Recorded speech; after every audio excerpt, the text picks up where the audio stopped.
The words hit me like shattered glass, each syllable cutting deep in the last as I sat frozen at the pristine mahogany table, surrounded by crystal and china and the shocked faces of my in-laws, while my husband, the man I'd loved for 7 years, the man I'd built my entire life around, smiled that calculated smile I'd only recently learned to fear. I was Alexis Carter Montgomery now, though I'd been born Alexis Marie Carter in a cramped 2-bedroom apartment in Queens where my mother worked double shifts at the diner and my father's memory was just a faded photograph on the mantel. 29 years old, and I'd somehow found myself living in a world I'd only ever seen in magazines. A penthouse overlooking Central Park, closets full of designer clothes with tags that made my childhood self weep, and a husband worth more money than I could conceptualize even after all these years of marriage. David Montgomery III. Even his name sounded like old money, which it was. His great-grandfather had made a fortune in steel. His grandfather in real estate. His father in tech investments. David himself ran Montgomery Capital, a venture firm that turned startups into empires. He was 42, devastatingly handsome in that polished way wealthy men often are, silver threading through his dark hair at exactly the right places, a jawline that seemed carved by expensive surgeons though it was entirely natural, eyes so blue they looked fake in certain lights. We'd met at a charity gala 7 years ago. I was 22, fresh out of Columbia with my journalism degree and a mountain of student debt, working as a junior fact-checker at a magazine, and only at the gala, because my boss needed someone to cover it last minute. David had approached me at the bar, and I'd been convinced he was making fun of me. Men who looked like him didn't talk to girls who wore borrowed dresses and last season's shoes. But he hadn't been making fun of me. He'd been charming and funny and surprisingly down-to-earth, or so I thought. He'd asked for my number. He'd actually called. We'd dated for 2 whirlwind years before he proposed on a beach in Santorini at sunset, with a ring that cost more than my mother made in 5 years. The wedding had been at his parents' estate in the Hamptons. 300 guests, coverage in town and country. I'd felt like Cinderella, like every poor girl who'd ever dreamed of being saved by love and money, and a man who looked at her like she was the only person in the world. That feeling had lasted almost exactly 5 years. The first crack had appeared 6 months ago, though I'd missed it at the time. David had started working later, traveling more frequently. Normal, I'd told myself. He was launching a new fund. These things took time. I'd occupied myself with the charity work expected of Montgomery wives. I sat on the boards of 3 nonprofits, planned fundraisers, smiled at luncheons. 3 months ago, I'd found the first suspicious text on his phone. He'd left it on the bathroom counter while he showered, and it had lit up a message from someone named V, saying, "Last night was incredible. When can I see you again?" When I confronted him, he'd laughed it off. A client's wife, he'd said. She was thanking him for a business dinner, where he'd given her husband advice. The last night referred to dinner. See you again was about another business meeting. I was being paranoid, insecure. Didn't I trust him? I'd wanted to trust him. So I pushed down the sick feeling in my stomach and convinced myself I was overreacting. After all, this was David Montgomery. He could have anyone. Why would he cheat on me? 2 months ago, I'd smelled unfamiliar perfume on his shirt. A week after that, I'd noticed a charge on our credit card statement for a hotel room in Manhattan, despite the fact that we lived in Manhattan. When I'd asked about it, he'd gotten angry for the first time in our marriage. Really angry. He'd accused me of being suspicious and controlling, of going through his things, of not respecting his privacy. He'd said he'd gotten a room to have quiet time to work, that our apartment was too distracting, that I was always interrupting him. I'd apologized. I'd actually apologized for making him feel like I didn't trust him, even as every instinct in my body screamed that something was catastrophically wrong. 1 month ago, my best friend Sarah had seen him having lunch with a woman at a restaurant downtown. Not a business lunch, she'd said carefully. They'd been holding hands across the table. He'd fed her a bite of his dessert. Sarah had taken a photo, her hand shaking, and showed it to me over coffee the next day. The woman was beautiful. Mid-20s, long dark hair, the kind of effortless style that looked casual but probably cost thousands to achieve. I'd felt sick looking at the photo, but I'd still tried to rationalize it. Maybe it was a relative. Maybe Sarah had misinterpreted what she'd seen. But I'd started watching more carefully after that.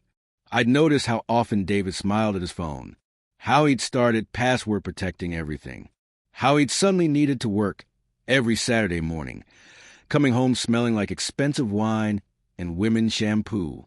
I'd hired a private investigator 2 weeks ago. I hadn't wanted to.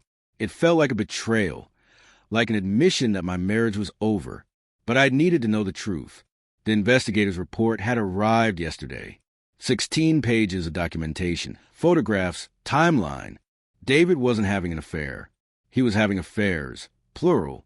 At least 5 different women over the past 8 months that the investigator had identified. Hotel rooms, restaurants, weekend trips supposedly for business that were actually romantic getaways. He'd been living a completely separate life, and he'd been careless enough about it that a PI had documented everything in less than 2 weeks. I'd been sitting in our bedroom, staring at the photographs, trying to breathe through the pain, when David had come home and found me. For a moment, he'd looked panicked. Then his expression had smoothed into something unreadable. "We need to talk," he'd said. I'd expected him to apologize, to beg forgiveness, to cry and plead and promise to end things with all of them, to go to therapy, to work on our marriage. Instead, he'd sat down across from me and said, "I think it's time we evolved our relationship into something more modern. I love you, Alexis. You're my wife, my partner. But I don't think monogamy is natural or realistic. I think we should consider opening our marriage." I'd stared at him, unable to process what I was hearing. "You're not even sorry," I'd whispered. "Sorry." He looked genuinely confused. "I'm trying to be honest with you. I'm trying to include you in my life instead of hiding things. Most men would just keep lying. I'm offering you the same freedom I want." Freedom? The word had tasted like poison. "You cheated on me with multiple women for months. I made mistakes in how I handled this," he'd acknowledged, his tone the same one he used in business meetings. "I should have discussed this with you first. But the feelings and needs, those aren't wrong, Alexis. They're human. And I think if you're honest with yourself, you'll realize you have needs that aren't being met too." I'd told him he was insane. I'd told him our marriage was over. I'd started crying, really sobbing, and he just sat there watching me with this detached concern, like I was a problem to be managed rather than a person whose heart he'd just shattered. Finally, he'd said, "Let's not make any rash decisions. Come to dinner at my parents' house on Sunday. We'll have a nice family meal, and then afterward we can discuss this calmly." I should have refused. I should have thrown him out, called a divorce lawyer, started packing. But I'd been in shock, unable to think clearly, and some part of me had still been desperately hoping this was all a nightmare I'd wake up from. So here I was, Sunday evening, sitting at Richard and Catherine Montgomery's formal dining table in their Westchester estate. The room was everything money could buy: Waterford crystal, Wedgwood china, a chandelier that probably cost more than most people's homes. Catherine Montgomery sat at one end of the table in her Chanel suit, her blonde hair perfectly coiffed, her makeup flawless despite being nearly 70. Richard sat at the other end, distinguished in his custom suit, reading glasses perched on his nose as he reviewed something on his phone. David's younger sister, Vanessa, was there with her hedge fund manager husband, Philip. They lived in Greenwich and had 3 children currently being watched by their nanny. Vanessa looked like a younger version of Catherine. Same blonde hair, same sharp eyes, same air of knowing exactly how valuable she was. We'd been making small talk for the past 30 minutes. Catherine had asked about my latest fundraiser. Richard had mentioned something about the market. Vanessa had complained about her son's private school tuition increases. Standard Montgomery family conversation. Everyone being polite and perfect and completely surface level. I'd barely been able to eat. The filet mignon on my plate might as well have been cardboard. I kept waiting for David to say something, to give me some signal about what he was thinking. But he just made casual conversation like this was any normal family dinner. Then, right as Catherine's housekeeper was clearing the dinner plates and offering dessert, David had set down his wine glass and said, "Actually, there's something, Alexis, and I wanted to share with everyone." My stomach had dropped. He wouldn't. He couldn't possibly. We decided to open our marriage, David had announced, his voice clear and confident.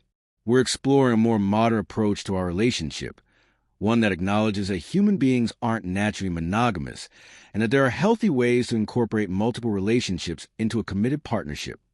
The silence that followed was absolute. Even the housekeeper had frozen mid-reach for a plate, her eyes wide. Catherine's fork clattered against her plate. "Excuse me." "It's something we've been discussing," David continued, looking around the table with that same confident expression he wore when pitching to investors. "We love each other. We're committed to our marriage, but we recognize that we can have other intimate connections while maintaining our primary relationship. It's actually quite common in progressive circles. There are entire communities built around ethical non-monogamy." That was when I felt the words hit me like shattered glass. He was saying we as if I'd agreed to this, as if this was a mutual decision we'd made together, as if I hadn't spent the past 48 hours crying in our guest bathroom where he couldn't hear me. "Alexis," Catherine's sharp gaze fixed on me. "Is this true?" I opened my mouth, but nothing came out. What was I supposed to say? That my husband had been cheating on me for months and was now trying to retroactively justify it by forcing me into an open marriage? That this was the first his family was hearing about it, because it wasn't a mutual decision at all, but rather David's unilateral declaration? "This is extraordinary," Richard said slowly, setting down his phone. "David, this isn't something you announce at Sunday dinner." "Why not?" David leaned back in his chair, completely at ease. "We're family. I thought everyone should know so there are no misunderstandings if Alexis or I are seen with other people." Vanessa was staring at her brother like she'd never seen him before. "David, what the hell are you doing?" "I'm being honest," David said. "I'm trying to model a different kind of marriage, one based on communication and freedom rather than outdated notions of ownership." Catherine's face had gone pale beneath her makeup. "This is a disgrace. The Montgomery name will be fine, Mother." David's tone had sharpened slightly. "Plenty of successful, powerful people have non-traditional marriages. This is in the 1950s. I found my voice finally, and it came out quiet but steady. I didn't agree to this. Everyone's attention swiveled to me. I could feel my hands shaking in my lap, but I forced myself to look directly at David as I continued. David has been having affairs. Multiple affairs. I found out 2 weeks ago. When I confronted him, he told me he wanted an open marriage. I never agreed. This is the first I'm hearing that he's announcing it to anyone. The silence was even heavier this time. Catherine looked like she might faint. Richard's expression had gone thunderous. Vanessa's mouth was hanging open. David's confident facade cracked. Just for a second. Then he smiled, that same calculated smile from earlier. "Alexis is oversimplifying. Yes, I made mistakes in how I handled things initially, but—" "You cheated on your wife," Richard interrupted, his voice like steel. "For how long?" "It's more complicated than—" "How long, David?" David's jaw tightened. "About 8 months. Catherine made a small sound of distress. Vanessa was staring at her brother with open disgust. "And rather than apologize and try to repair the damage you've done to your marriage, you decided to announce at our dinner table that you're in an open marriage?" Richard's voice was getting louder. "Without your wife's consent?" "I'm trying to find a solution that works for both of us," David said defensively. "Alexis is being dramatic about this. People have affairs all the time. At least I'm being honest now. At least I'm trying to create a framework where everyone's needs can be met." "My needs," I heard myself say. My voice was louder now, anger starting to burn through the shock and pain. "You never asked about my needs. You never discussed this with me. You just did what you wanted, and when you got caught, you tried to make it my problem to deal with." "That's not fair," David said. "I've been trying to talk to you about this.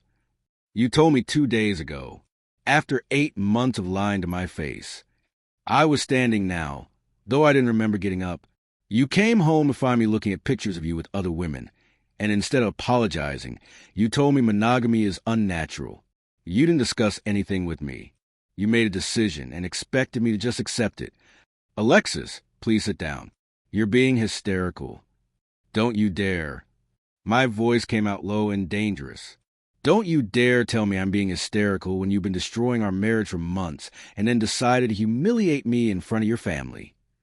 I'm not trying to humiliate you. Then what is this? I gesture at the table, at his family staring at us. What did you think would happen when you announced we were in an open marriage that I never agreed to? Did you think I would just smile and nod? That I would be so cowed by the Montgomery name and money that I'd play along with your lie? David's expression hardened. I think you need to calm down and think rationally about this. You're not being fair to either of us. Fair. I laughed, and it sounded slightly unhinged even to my own ears. You want to talk about fair? Maybe we should all take a breath, Philip suggested weakly from his end of the table. This seems like a private matter. No, I said firmly.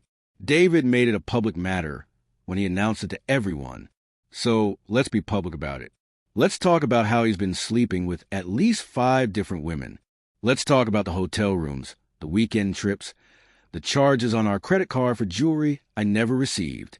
Let's talk about how he told me I was paranoid and controlling when I asked about perfume on his shirts. Catherine had her hand over her mouth. Vanessa looked like she wanted to murder her brother. You gaslit me, I continued, the words pouring out now. For months, you made me doubt my own instincts, my own sanity. You made me apologize for not trusting you when you were lying to me every single day. And now you're trying to spin this as if you're some kind of progressive hero for wanting an open marriage, when really you're just a cheater who got caught. That's enough, David said sharply, standing up himself. You're embarrassing yourself. I'm embarrassing myself. I felt tears starting to fall, but I didn't care anymore. You're the one who cheated. You're the one who announced our private business to your family without my consent. You're the one who should be embarrassed. David, Richard said quietly, I think you should take Alexis home. Now. I'm not going anywhere with him, I said immediately. I looked at Catherine. I'm sorry. I know this isn't how you expected dinner to go, but I won't sit here and let him rewrite history. I won't let him make this my fault. Of course it's not your fault, dear, Catherine said, her voice shaking slightly. She shot a look at David that could have melted steel. What you're describing is absolutely unacceptable. Mother, you don't understand the full situation. I understand perfectly, Catherine cut him off. I understand that you betrayed your wife and are now trying to manipulate everyone into accepting your behavior. I raised you better than this. I'm going to call an Uber, I said, pulling out my phone with shaking hands. Thank you for dinner. I'm sorry it ended this way. Alexis, wait. David reached for my arm, but I jerked away. Don't touch me. We need to talk about this. Calmly, rationally. There's nothing to talk about, I said. You made your choice. You made several choices, actually, over the past 8 months. Now I'm making mine. I walked out of the dining room on unsteady legs, dimly aware of Ray's voices behind me as David's family apparently started giving him a reaction he should have gotten all along. I made it to the front hallway, that grand entrance with its sweeping staircase and marble floors, before I had to lean against the wall to catch my breath. My phone was ringing. Sarah. I'd told her where I was going tonight, and she'd made me promise to call her afterward. I answered with shaking fingers. Hey, I'm okay, I said before she could ask. Well, no, I'm not okay, but I'm safe. Can you come get me? I'm at David's parents' house in Westchester. I'm already in my car, Sarah said immediately. Text me the address. I'll be there in 40 minutes. Thank you. My voice broke. Thank you so much. Of course. We're going to get through this. Alex. I promise. I hung up and sent her the address. Then I walked outside to wait, grateful for the cool evening air on my flushed face. The sun was setting over the manicured lawns, painting everything in shades of orange and pink. It was beautiful, picture perfect, just like everything else in the Montgomery world. Just like my marriage had seemed from the outside, before I discovered it was built on lies. The front door opened behind me. I tensed, expecting David, but it was Vanessa who came out. Hey, she said quietly, coming to stand beside me. That was intense. I'm sorry, I said automatically. I didn't mean to cause a scene. Don't apologize. David's the one who should be apologizing. Vanessa shook her head. I had no idea. I swear, Alexis, I never would have suspected he was capable of something like this. Neither did I admitted. He's very good at hiding things. He always has been, Vanessa said, surprising me. When we were kids, he could lie straight to our parents' faces, and they'd never know. I guess I thought he'd grown out of it. She paused. Are you going to divorce him? The word hung in the air between us. Divorce. The ending of everything I'd built my adult life around. The admission that the fairy tale had been a lie. I don't know, I said honestly. I need to think. I need to figure out what I want, separate from what David wants or what anyone expects. Whatever you decide, you have my support, Vanessa said firmly. And my mother's, I can promise you that. She's in there reading David the riot act right now. I've never seen her so angry. I don't want to cause problems with his family. You're not causing problems. David caused them. You're just refusing to pretend everything is fine. Vanessa squeezed my shoulder. That takes guts. More than I probably would have had. We stood in silence for a moment, watching the sunset. Then Vanessa said carefully, Can I ask you something? When did you start to suspect? I thought back over the past months. There were small things for a while, but the first real warning sign was about 6 months ago. He started acting different, distracted, always on his phone, working late more often. I told myself it was just business stress. We're very good at telling ourselves stories to avoid uncomfortable truths, Vanessa observed. I do it with Philip sometimes. He's not cheating, as far as I know, but he's certainly not present. Half the time, I think he forgets he has a wife and not just a social coordinator for his career. I'm sorry, I said. Don't be. I knew what I was signing up for when I married into this world. The Montgomery men aren't known for their emotional availability. She gave me a sad smile. You know, I actually thought David might be different. He seemed to really love you. I've never seen him look at anyone the way he looked at you at your wedding. Maybe he did love me then, I said, or maybe I just want to believe he did. Love and cheating aren't mutually exclusive, unfortunately, Vanessa said. People are complicated. They can genuinely care about you and still hurt you terribly. It doesn't excuse what he did, but it might explain it. I don't want explanations, I said. I want him to have not done it in the first place. Yeah, Vanessa agreed. That would have been better. Headlights appeared at the end of the long driveway. Sarah's car. I felt a wave of relief. That's my friend, I said. I should go. Do you have somewhere to stay? You're welcome to use our guest house if you need space from David. Thank you, but Sarah has room. I think I need to be with someone who isn't connected to all this. Vanessa hugged me, which surprised me. We'd always been friendly, but not particularly close. Take care of yourself, Alexis. And if you need anything, a lawyer recommendation, someone to talk to, whatever, please call me. I will. Thank you. Sarah pulled up, and I got into the passenger seat. She took one look at my face and said, Fuck him.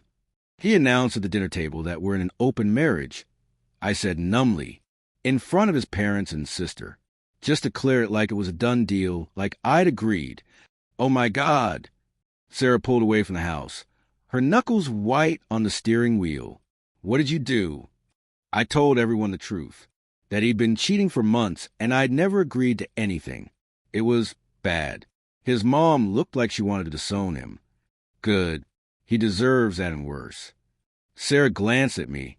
How are you feeling? Stupid question, I know, but I don't know. I admitted. Numb, mostly, like this is happening to someone else, and I'm just watching it. Is that normal? It's shock. Totally normal given what you've been through. Sarah reached over and squeezed my hand. You're going to stay with me for as long as you need. We'll get you through this. I need to figure out what to do, I said. About the marriage, about everything. Tonight, you don't have to figure out anything, Sarah said firmly. Tonight, we're going to go to my place, order too much Thai food, drink wine, and watch trashy TV. Tomorrow, we can start dealing with reality. I don't know what I'd do without you, I said, feeling tears start again. You'll never have to find out, Sarah promised. We drove in silence for a while, leaving the pristine suburbs behind and heading back toward the city. I watched the lights passing by, thinking about how just this morning I'd woken up in my expensive penthouse bedroom, in my designer pajamas, in my supposedly perfect life. Everything had looked so beautiful on the surface, but beauty didn't mean anything if it was covering right underneath. My phone buzzed. A text from David. That was completely unnecessary. We need to talk about this like adults. I stared at the message in disbelief. After everything that had just happened, he was scolding me for my behavior? Another text. You embarrassed me in front of my family. I thought you were better than that. Oh my God. I showed Sarah the text at a red light. He thinks I embarrass him. Block his number, Sarah advised, at least for tonight. You don't need to deal with his gaslighting right now. She was right. I blocked David's number, then turned off my phone entirely. For the first time in 7 years, I didn't care if my husband couldn't reach me. Sarah's apartment was in Brooklyn, a modest one-bedroom that felt cozy and safe after the sterile perfection of my penthouse. She settled me on her couch with a blanket and a glass of wine while she ordered food. Okay, she said, sitting down across from me. Tell me everything. From the beginning. So I did. I told her about finding the PI report, about David's reaction, about his offer of an open marriage. I told her about the dinner, about his announcement, about the look on his mother's face. I talked until the food arrived, and then kept talking while we ate pad thai straight from the containers. Here's what I don't understand, Sarah said when I finally finished. What was his endgame? Did he actually think you were going to agree to this? I think he thought if he announced it publicly, I'd feel pressure to go along with it. I said slowly, the Montgomery family image is everything to them.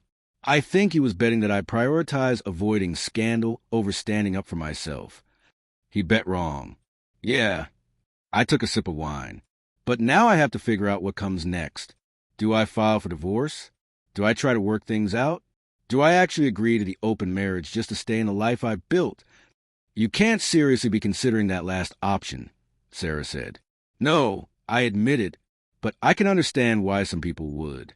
It's terrifying, Sarah. My whole adult life has been built around being Mrs. David Montgomery. What am I without that? You're Alexis Carter, Sarah said firmly. You're brilliant and strong and capable. You were all of those things before you met David, and you'll be all of them after you leave him. Will I, though? I gave up my career to be a Montgomery wife. I haven't worked in 5 years. Who's going to hire me? And where am I going to live? The penthouse is in David's name. My name is on the deed to the Hampton house, but only because he added it for tax purposes. I have the credit cards he gave me, but those are tied to his accounts. I don't even have my own bank account anymore. We combined everything when we got married. The reality of my situation was starting to sink in, and it was terrifying. I'd become completely financially dependent on David. I thought that was fine because we were married, because we were partners, because I trusted him. Now that trust was shattered, and I was realizing just how vulnerable I'd made myself. First thing tomorrow, we're opening you a bank account in your name only, Sarah said. Do you have any money of your own at all? There's about $15,000 in our joint checking account. I could transfer half of that. Do it tonight, before he thinks of it. She was right. I turned my phone back on, 47 missed calls from David, 32 texts, and ignored all of them to log into our bank account. I transferred $7,500 to my old account that I'd kept open but never used. It wasn't much, but it was something. Good, Sarah said. Now, tomorrow, we're going to call some divorce lawyers. I'll ask around for recommendations. We're going to make sure you're protected. I signed a prenup, I said quietly. A really airtight one. David's lawyers made sure of it. Even with a prenup, you're entitled to something. You've been married for 5 years. There are laws. Not good ones for people in my situation. The prenup specifies that if we divorce for any reason other than David's infidelity with proof, which I have now, thankfully, I get almost nothing. A small settlement, no alimony. If he'd been smarter about hiding his affairs, I'd be walking away with barely enough to rent an apartment for a year. Sarah looked horrified. Why did you sign that? Because I was 24 and in love, and I thought it didn't matter because we'd be together forever, I said bitterly. And because David's lawyers presented it as totally standard, just protecting family assets, nothing personal. I didn't have my own lawyer review it. I just signed where they told me to sign. Okay, but you have proof of infidelity now. So that clause doesn't matter. Maybe, probably. But David's lawyers are the best money can buy. They'll fight everything. This is going to be ugly, Sarah. Then let it be ugly, Sarah said fiercely. He's the one who cheated. He's the one who humiliated you. You don't have to make this easy for him. She was right, but the thought of an ugly divorce battle made me feel sick. The Montgomery family had resources I couldn't even comprehend. They could drag this out for years if they wanted to. They could bury me in legal fees until I had nothing left. But what was the alternative? Stay married to a man who betrayed me? Agree to an open marriage I didn't want? Smile and pretend everything was fine while he continued sleeping with other women? No, I couldn't do that. I wouldn't. You're right, I said to Sarah. I need to fight. I need to protect myself. Damn right you do, Sarah said. And you're not alone in this. You have me, and I'm guessing you'll have Anessa, and probably Catherine too based on what you told me about tonight. I don't want to cause problems in his family. Stop saying that, Sarah interrupted. David caused the problems. You're just refusing to cover for him. There's a difference. We stayed up late talking through options and scenarios. Sarah made a list of divorce lawyers to call. We researched New York divorce law on her laptop. We tried to calculate what I might be entitled to under the infidelity clause of the prenup. It was past midnight when I finally crashed on Sarah's couch, exhausted but unable to sleep. Every time I closed my eyes, I saw David's face at that dinner table, heard him saying, "We're in open marriage," with such confidence, such certainty that I would go along with his lie. How had I not seen this coming? Had there been signs earlier in our marriage that I'd missed? Had David always been this person, or had wealth and power changed him? I thought about our early relationship, trying to remember if there had been red flags. He'd always been confident, certainly, ambitious, driven, but he'd also been attentive and romantic. He remembered small details about things I'd mentioned in passing. He'd introduced me to his friends and family proudly, not like I was some embarrassing secret. Or had that been an act two? Had I just been another acquisition for him, like a nice car or a prestigious address? The thought made me feel sick. My phone buzzed. Against my better judgment, I looked at it. Another text from David, from a different number since I blocked his regular one. I know you're angry, but we need to talk. This doesn't have to be the end of us. Please call me. I turned the phone off again and buried my face in Sarah's couch pillow. Tomorrow, I would start fighting back. Tonight, I just needed to survive. The morning brought harsh sunlight and a pounding headache. Sarah was already up, sitting at her tiny kitchen table with her laptop and 2 cups of coffee. "Morning," she said, pushing one of the cups toward me. "I've been making calls. I have 3 lawyer consultations set up for you this afternoon." "You've been busy," I said, sitting down gratefully with the coffee. "One of them is my cousin Rachel. She's a partner at a family law firm in Midtown. The other 2 are people my boss recommended. All of them specialize in high-net-worth divorces." "Thank you," I said, feeling overwhelmed by her kindness. "I don't know how I'll ever repay you for this." "You don't need to repay me. That's what friends are for." Sarah pulled up something on her laptop. "Also, you should see this. It's already in Society pages." She turned the screen toward me. There, in the page 6 section of the Post, was a brief item. "Trouble in paradise from Montgomery Capital heir David Montgomery III and his wife Alexis." Sources say the couple had a dramatic confrontation at a family dinner this weekend. No word yet on whether the 7-year marriage is over, but insiders report things got heated. Watch this space. "Oh, God," I said. "It's not terrible," Sarah said. "It's vague enough that it could mean anything, but it means people are talking. David is going to be furious, I said. Good. Let him be furious. He brought this on himself. My phone rang. I'd turned it back on to start dealing with reality. A number I didn't recognize. I answered cautiously. Alexis? It was Catherine Montgomery. Dear, I hope I'm not calling too early. I got your number from Vanessa. No, it's fine. I'm awake. I wanted to call and apologize for last night, Catherine said. Not for David's behavior. That's his responsibility. But for the fact that it happened in our home, at our table. You should never have been put in that position. Thank you, I said, surprised by her directness. That means a lot. This response paused because Claude reached its max length for a message. Hit continue to nudge Claude along. Continue. I also wanted you to know that Richard and I support you completely, regardless of what you decide to do about your marriage. David's behavior is inexcusable, and we've made that very clear to him. I appreciate that, I said carefully. I know this must be difficult for you. It's more difficult for you, Catherine interrupted. You're the one who was betrayed. Don't worry about our feelings. Worry about yourself and what you need. I'm planning to consult with some divorce lawyers today. I admitted. That's wise, Catherine said. And Alexis?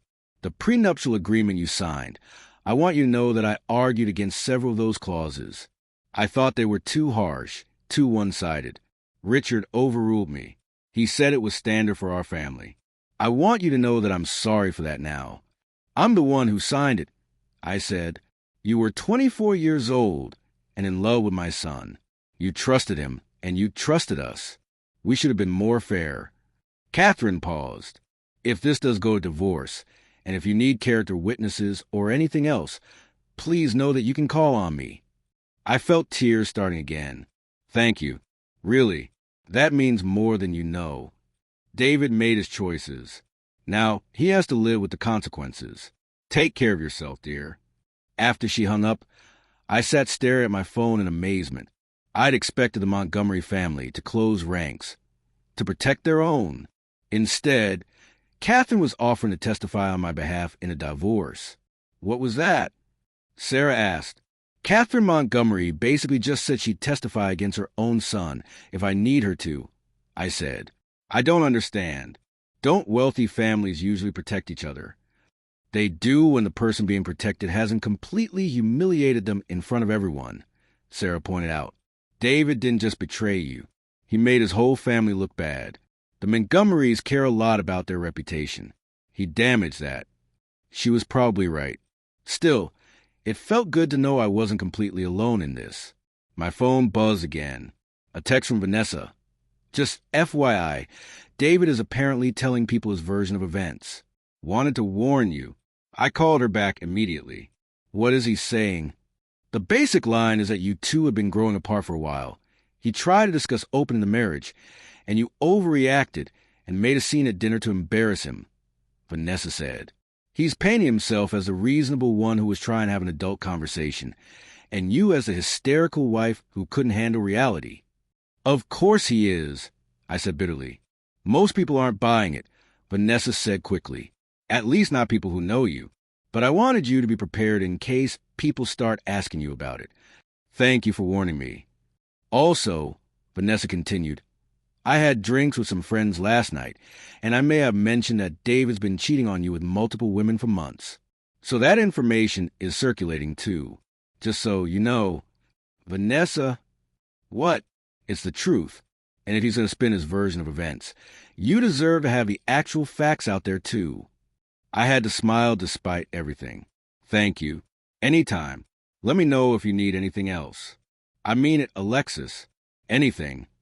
After we hung up, Sarah said, See? You have allies. You're not powerless in this. I feel powerless, I admitted. I know, but feelings aren't facts. The fact is, you have proof of David's infidelity. You have family members willing to support you, and you're about to have excellent legal representation.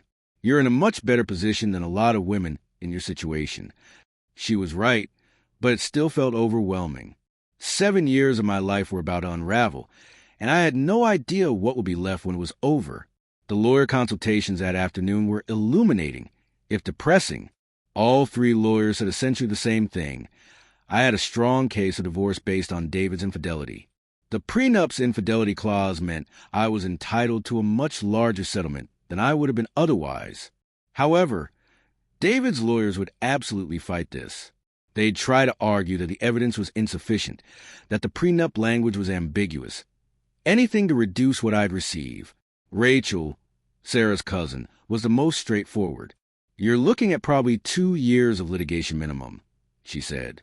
David's family has the resources to drag this out, and they will. But ultimately, you have photographs, documented hotel stays, credit card records. That's strong evidence. I'd estimate you'll end up with somewhere between 5 and 15 million, depending on how long you want to fight. 5 to 15 million, I repeated numbly. It sounded like an impossible amount of money. It was more than my mother had made in her entire life. But in the world I'd been living in, it was almost nothing. David's personal net worth was somewhere north of 200 million, and that was separate from his family's money. I know it doesn't feel like much given his wealth, Rachel said sympathetically, but it's enough to start over comfortably. You could buy a nice apartment, invest the rest, live off the income. You'd be okay. What if I don't want to spend 2 years fighting? I asked. Then you take whatever settlement they offer, which will be on the lower end of that range. But Alexis, I'd advise you to fight. You earned this. You gave up your career. You put in 5 years as a Montgomery wife. You were faithful while he wasn't. You deserve a fair settlement. Okay, I said. Then I'll fight. We spent the next hour going over strategy. Rachel would file divorce papers this week. We'd subpoena David's phone records, financial records, everything. We'd depose the women he'd been seeing if necessary. It was going to be invasive and painful and expensive. One more thing. Rachel said as I was leaving, "Where are you staying right now?" "With a friend." "You'll need something more permanent soon. Do you have access to any money?" "About $7,500 in my own account." "That's not enough. We need to file an emergency motion for temporary spousal support. The court can order David to pay your living expenses during the divorce proceedings." "He's not going to like that," I said. "He doesn't have to like it. It's the law." Rachel made a note. "I'll file that motion tomorrow. In the meantime, start looking for an apartment. Something modest. You don't want to look like you're living extravagantly on his dime, but something safe and comfortable." When I left the lawyer's office, my head was spinning. This was really happening. I was really getting divorced. After 7 years of marriage, 5 years of hoping and trying and compromising, it was over. Sarah met me at a coffee shop near her apartment. "How'd it go?" "I hired Rachel," I said. "We're filing this week." "Good." Sarah studied my face. "How are you feeling?" "Terrified, relieved, sad, angry, all of it at once." I stir my coffee absently. Is it normal to feel like this is somehow my fault? Like I should have seen it coming or prevented it somehow? "It's normal, but it's wrong," Sarah said firmly. "This is not your fault. David made choices. He's responsible for those choices, not you. I keep thinking about things I could have done differently. If I'd been more interesting, more exciting, more—" "Stop," Sarah interrupted. "You could have been the most perfect wife in the world, and he still would have cheated. This is about who he is, not who you are." "How do you know that?" "Because cheaters cheat. It's not about what their partner is or isn't doing. It's about them wanting something they don't have. And instead of dealing with that in a healthy way, they lie and sneak around and hurt people." Sarah reached across the table and took my hand. "You did nothing wrong. You were a good wife. He was a bad husband. End of story." I wanted to believe her. I was trying to believe her. But it was hard when every magazine I'd ever read, every movie I'd ever seen, every cultural message I'd absorbed told me that if a man cheated, it was somehow the woman's fault for not being enough. My phone buzzed. An email from an address I didn't recognize. The subject line was, "You should know." I opened it cautiously. Inside was a link to a gossip blog, one of those sites that posted blind items about wealthy people behaving badly. Someone had submitted a detailed item about David, naming him specifically, detailing his affairs, and adding speculation about several other questionable business dealings. "Oh, no," I said, showing Sarah. "Who sent this to you?" "I don't know. The email address is just random letters and numbers." "Could be one of the women he was seeing," Sarah suggested. "Hell hath no fury and all that. Or someone who knows him and doesn't like him. Or a business rival." I read through the post again. It was brutal, accusing David of everything from serial infidelity to insider trading. Some of this is true, but some of it seems like speculation. "Either way, it's out there now," Sarah said. "The internet is forever. He's going to think I did this. I realized. He's going to think I'm leaking stories to hurt him. So what if he does? Maybe he should be worried about his reputation for once. But I didn't do this. I don't want to play these kinds of games." "Then don't," Sarah said. "You don't owe him anything, but if you want to take the high road, take it. Just don't expect him to do the same." She was right. David had already shown me who he was. I needed to believe him. That night, I stayed at Sarah's again, unable to face the thought of going back to the penthouse. But I knew I couldn't avoid it forever. I had things there, clothes, documents, personal items. I'd have to go back eventually. I just wasn't ready yet. By the end of the week, the page 6 item had exploded into a full-blown scandal. Someone I still didn't know who had leaked everything to the press. Photographs of David with various women. Details about his affairs. Even information about his attempt to force me into an open marriage. The tabloids were having a field day. Montgomery Ayer's marriage meltdown read one headline. "Open marriage or open betrayal?" Asked another. My face was in the papers too, always an old photo from some charity event, looking happy and oblivious. I turned off my phone after the 100th call from reporters wanting a comment. Rachel had advised me not to talk to the press at all. "Let David be the one scrambling to do damage control," she'd said. "You just stay quiet and dignified."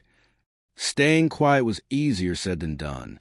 I wanted to scream my side of the story from the rooftops. I wanted everyone to know exactly what David had done. But Rachel was right. Silence was more powerful right now. The divorce papers had been filed. David had been served at his office, reportedly in front of several colleagues. Vanessa had texted me that he'd been absolutely livid and had spent the rest of the day locked in his office. Good. Let him feel a fraction of what I'd felt. The divorce papers had been filed. David had been served at his office, reportedly in front of several colleagues. Vanessa had texted me that he'd been absolutely livid and had spent the rest of the day locked in his office. Good. Let him feel a fraction of what I'd felt. The court had granted my motion for temporary spousal support.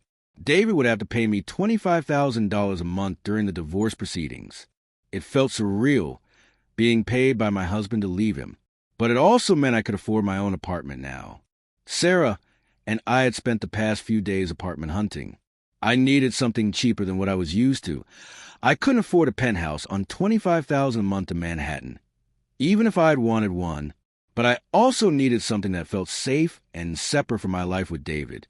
We finally found a place in the West Village, a one-bedroom on the 3rd floor of a walk-up. It had hardwood floors and good light, and a tiny balcony overlooking the street. The rent was $4,000 a month, exorbitant by normal standards, but I'd grown accustomed to expensive things. More importantly, it felt like mine in a way the penthouse never had. I signed the lease and moved in the next week. I didn't have much, just the clothes I'd packed in a hurry and some personal items Sarah had helped me retrieve from the penthouse while David was at work. Everything else would have to wait until the divorce was finalized, and we sorted out who got what. The apartment felt empty at first, with barely any furniture and nothing on the walls. But it also felt clean, untainted, a blank slate. "This is good," Sarah said, looking around. "This is a fresh start." I don't know how to start fresh, I admitted. Everything I know, everything I've done for the past 7 years, has been about being David's wife. I don't know who I am without that. "Then figure it out," Sarah said simply. "You have time now. No one's expecting you to have everything figured out immediately. What do I even do all day? I'm used to charity meetings and fundraisers, and all these obligations that came with being a Montgomery. Without those, You do whatever you want, Sarah interrupted. That's the whole point. You're free now. So what do you want to do? It was such a simple question, but I had no idea how to answer it. What did I want? What did Alexis Carter, not Alexis Montgomery, want out of life? I used to want to be a writer, I said slowly. Before all this. I wanted to write for magazines, maybe eventually write books. I had all these ideas, all these stories I wanted to tell. So write them, Sarah said. I haven't written anything in 5 years. I'm probably terrible now. So you practice and get better. You have the time, and now you have the money to support yourself while you figure it out. Sarah grabbed my shoulders and looked me in the eye. Alexis, you get a second chance here. How many people get that? Don't waste it being afraid. She was right. I'd been given a forced restart, but it was still a restart. I could do anything now. I could be anyone. The question was, who did I want to be? Over the next few weeks, I started to build a routine. I woke up early, made coffee in my tiny kitchen, and wrote. Just stream of consciousness at first, getting everything out, the hurt, the anger, the confusion. But gradually, the writing started to take shape. I began working on an essay about my marriage, about the disconnect between the fairy tale and the reality. I reconnected with old friends I'd lost touch with during my marriage, people from college, former co-workers from my magazine days. I'd let those relationships slide as I'd gotten absorbed into David's world. Now I was rediscovering how much I'd missed having people in my life who knew me as myself, not as a Montgomery wife. I went to therapy. Rachel had recommended a therapist who specialized in divorce and trauma, and while the sessions were painful, they were also helpful. I was starting to understand how much I'd lost myself in the marriage, how many pieces of my identity I'd given up to fit into David's life. The divorce proceedings were ugly, just as Rachel had predicted. David's lawyers were fighting everything. They were trying to argue that the evidence of infidelity was circumstantial, that the prenup language was ambiguous, that I was entitled to far less than we were asking for. But we had the photographs. We had the hotel receipts. We had testimony from the private investigator. And increasingly, we had witnesses, people who had seen David with other women and were willing to say so under oath. One of those witnesses was Vanessa, which caused a massive rift in the Montgomery family. Richard had called me personally to apologize for the position we were all in. I never thought I'd see my children on opposite sides of courtroom, he'd said wearily. But Vanessa is right to tell the truth. David brought this on himself. David himself had tried to contact me several times, despite Rachel's explicit instructions that all communication should go through lawyers. He'd shown up at my apartment building once, but the doorman I'd warned about him had turned him away. He'd sent flowers with a card that said, "Can we please talk about this like adults?" I'd thrown them in the trash. I didn't want to talk to him. I didn't want to hear his justifications or his apologies or his attempts to minimize what he'd done. I just wanted to be free of him. The media attention had died down somewhat, though there were still occasional items in the gossip columns about the Montgomery divorce. Some of them were sympathetic to me. Others suggested I was a gold digger who had married for money and was now trying to cash out. I tried not to read any of them. 3 months into the divorce proceedings, Rachel called with news. "David's lawyers want to settle," she said. "They're offering $8 million. What do you think?" I asked, "I think we can get more if we go to trial. But trial means another year minimum of dealing with all this. It's up to you whether that's worth it." I thought about what another year of fighting would look like. More depositions, more lawyers' meetings, more seeing David across courtrooms and conference tables, more having my life dissected by strangers. What would you do? I asked Rachel. Honestly, I'd probably take the $8 million. It's a good offer, more than a lot of women in your position get. You'd have enough to buy an apartment outright, invest the rest, and never have to worry about money again. You could focus on moving forward instead of staying stuck in the past. Then I'll take it. I decided. I just want this to be over. Are you sure? You don't have to decide right now. I'm sure. Tell them I'll accept $8 million. Plus, I want to keep the Hampton house. My name is already on the deed. They're not going to like the house, Rachel warned. I don't care. That's my condition. 8 million plus the house, or we go to trial. To my surprise, David's lawyers agreed. Apparently, David wanted this over too. The negative publicity was affecting his business. Several potential investors had backed out of deals, citing concerns about his judgment and character. He needed to move past the scandal. We signed the settlement papers on a cold day in March, exactly 4 months after the dinner that had blown up my life. I sat in Rachel's conference room with a pen in my hand, looking at the document that would end my marriage. "You okay?" Rachel asked quietly.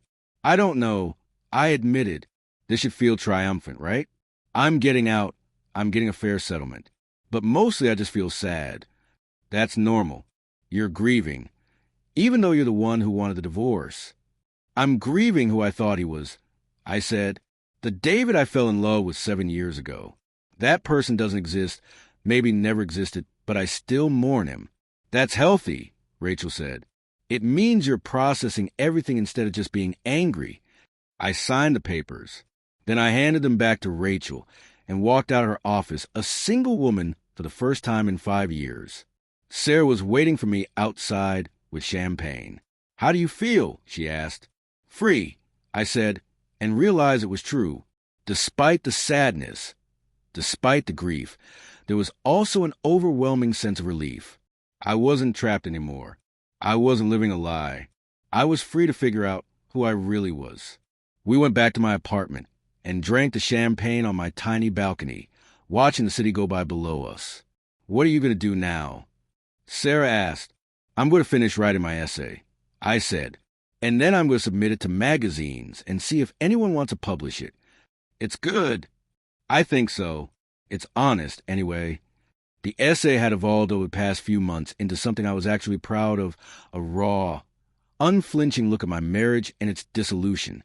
I'd written about the fairy tale and the reality, about losing yourself in someone else's life, about the courage it took to walk away from security and status. What if it gets published and people recognize you? Sarah asked. "The Montgomery family might not like it." "I don't care what they like anymore," I said firmly. "This is my story. I have a right to tell it." Sarah grinned. "There's the Alexis I remember from college. Welcome back." The essay was published in the Cut 3 weeks later under the headline, "I Married a Billionaire and Lost Myself." It went viral immediately. Thousands of people shared it. Hundreds commented, some sharing their own stories of leaving marriages or relationships where they'd lost themselves.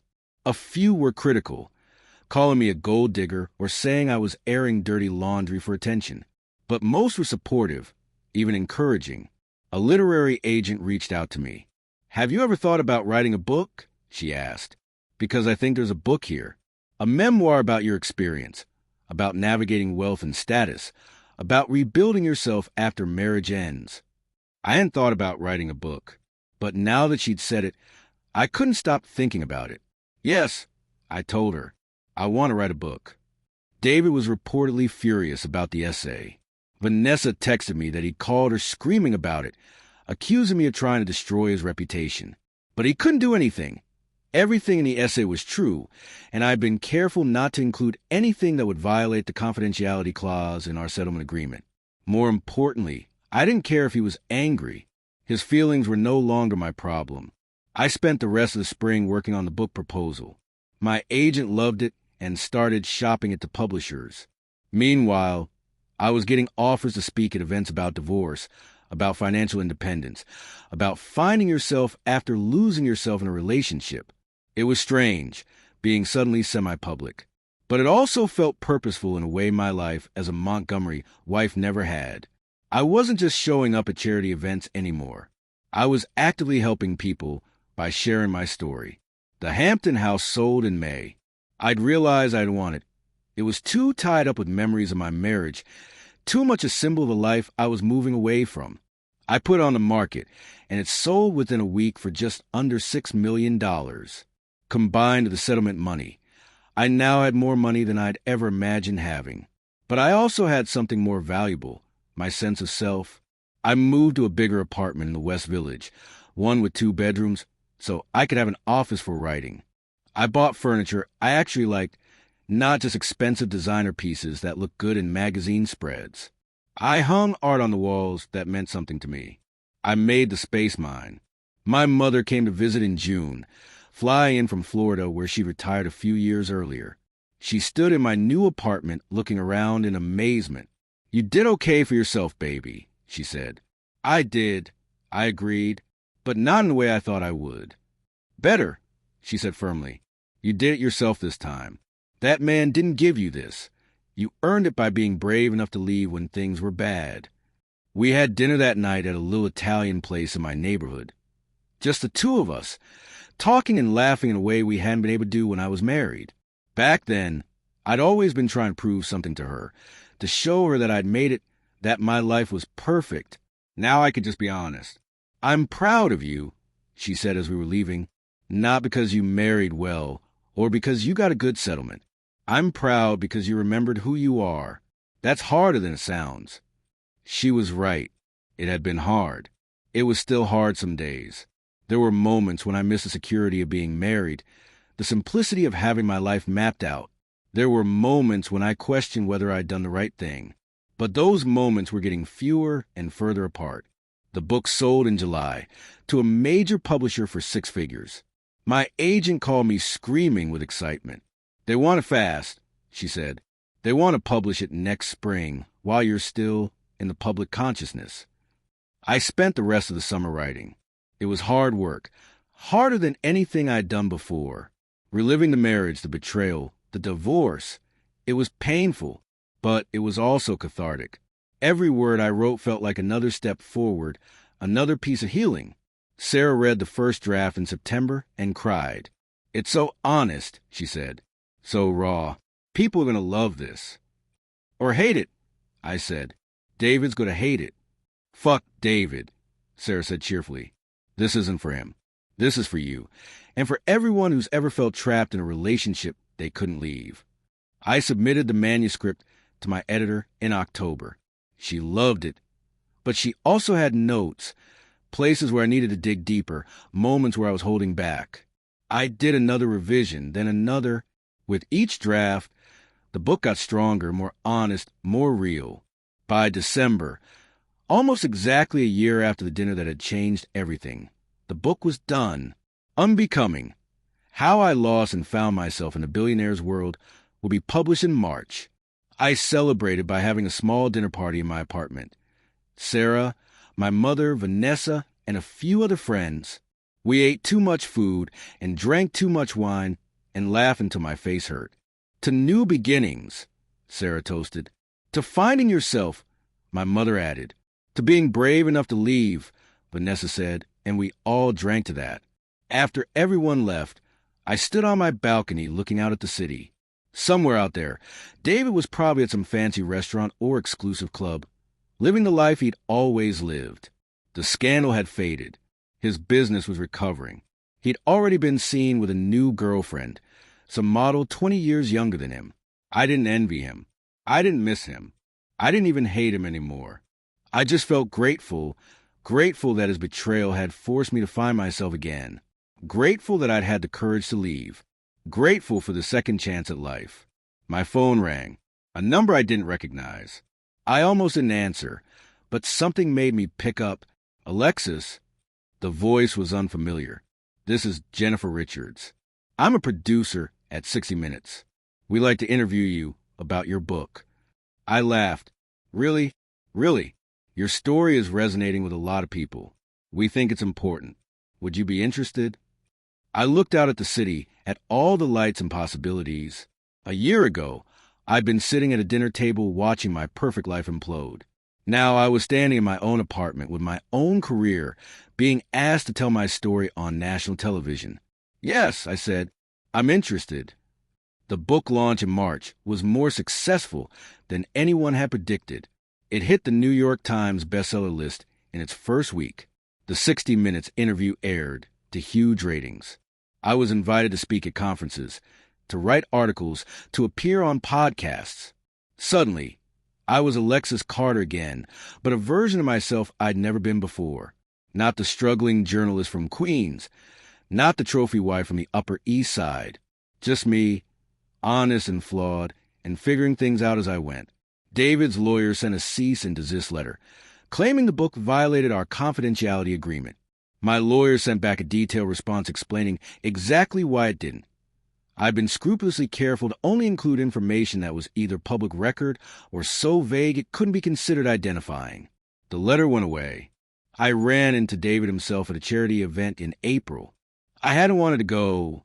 It was one of the organizations I'd worked with during our marriage, and I knew there was a chance he'd be there, but I'd been invited to speak about my work helping women in abusive or controlling relationships, and I decided that was more important than avoiding him.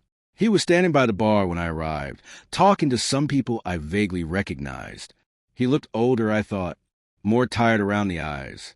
Or maybe I was just seeing him more clearly now. He spotted me and excused himself from the conversation, walking over with a glass of scotch in his hand. "Alexis," he said, "you look well." "Thank you," I said politely. "So do you." "Congratulations on the book," he said, though his tone made it clear he didn't mean it. "It's been quite successful." "Yes, it has." "You know, you didn't have to write it," he said, lowering his voice. "You didn't have to tell the world our private business." "It's my private business, too," I said, "and I have a right to tell my own story. Even if it damages me, even if it affects my business, my reputation." "David," I said, feeling surprisingly calm, "you damage your own reputation. You betrayed me. You tried to manipulate me into accepting something I didn't want, and then you were shocked when I refused to play along. The consequences you're experiencing now are because of your choices, not mine." He stared at me for a long moment. "I did love you, you know. I still do in my way." "I know," I said, "but your way isn't enough. It was never going to be enough." "Are you happy now?" he asked. "Without the penthouse, without the life we built together?" I thought about my small apartment, my writing desk overlooking the street, my mornings spent working on my next book, my evenings spent with real friends instead of obligatory socializing. "Yes," I said honestly, "I'm happier than I've ever been." He looked like he didn't believe me, but he nodded. "Then I'm glad. Despite everything, I do want you to be happy. I hope you find happiness, too," I said. "Real happiness, not just the appearance of it." He smiled sadly. "That might be harder for me than it is for you." We said goodbye awkwardly, and I watched him walk away. I felt nothing, no anger, no sadness, no lingering love. Just a distant kind of pity for the man who'd had everything and thrown away because he couldn't see what actually mattered. 2 years after the divorce, I was sitting in a coffee shop working on my second book when a young woman approached my table nervously. "I'm so sorry to interrupt," she said, "but are you Alexis Carter? I read your book and it changed my life." "Thank you," I said, genuinely touched. "That's so kind of you to say." "No, really," she continued. "I was in a relationship with someone who was not physically abusive, but controlling. He made me feel like I was crazy for wanting things he didn't want, like I was being unreasonable for having boundaries. Your book made me realize that wasn't okay. I left him. It was the hardest thing I've ever done, but I'm so much happier now." "I'm proud of you," I said. "That takes real courage." "You inspired me," she said. "Seeing you rebuild your life after everything you went through, it made me believe I could do it too." After she left, I sat thinking about that conversation. This was why I'd written the book, why I'd chosen to be public about my story. Not for revenge or money or fame, but for moments like this, for the possibility that my pain could help someone else avoid their own. My phone rang. My literary agent. "I have news," she said. "They want to option your book for a limited series. Netflix is interested." "Really?" "Really. They're offering good money. And they want you involved in production, consulting on the script, making sure it stays true to your experience." I thought about seeing my story played out on screen, about millions more people hearing about what I'd been through and how I'd survived. "Let's do it," I said. 3 years after the dinner that changed everything, I was living a life I never could have imagined. My second book was out, another bestseller. The Netflix series was in production. I was in a healthy relationship with someone who actually respected me, a documentary filmmaker I'd met at a conference. Nothing was certain with him yet, but it felt different than it had with David. Equal, honest, safe. I'd used some of my money to start a nonprofit helping women leave controlling or abusive relationships. We provided legal assistance, temporary housing, job training, all the things I'd wish had existed when I was trying to figure out how to leave David. My mother was healthy and happy in Florida. Sarah had gotten engaged to someone wonderful. Vanessa and I had become genuinely close friends, bonding over our shared experience of the Montgomery family dysfunction. I didn't see David anymore. I'd heard he'd gotten engaged to his young girlfriend, then broken up with her when she started asking questions about his fidelity. Apparently, some people never learned.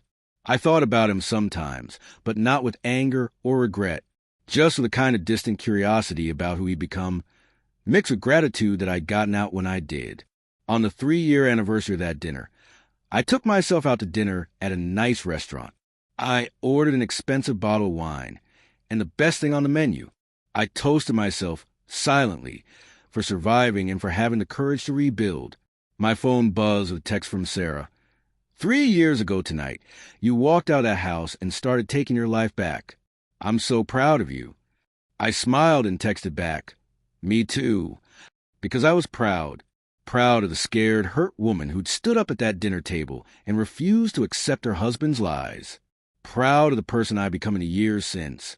Stronger, more honest, more myself than I'd ever been. I'd lost a lot when my marriage ended. The security, the status, the life I'd built. But I'd gained something infinitely more valuable, myself. And that was worth everything. The Netflix series premiered to massive attention.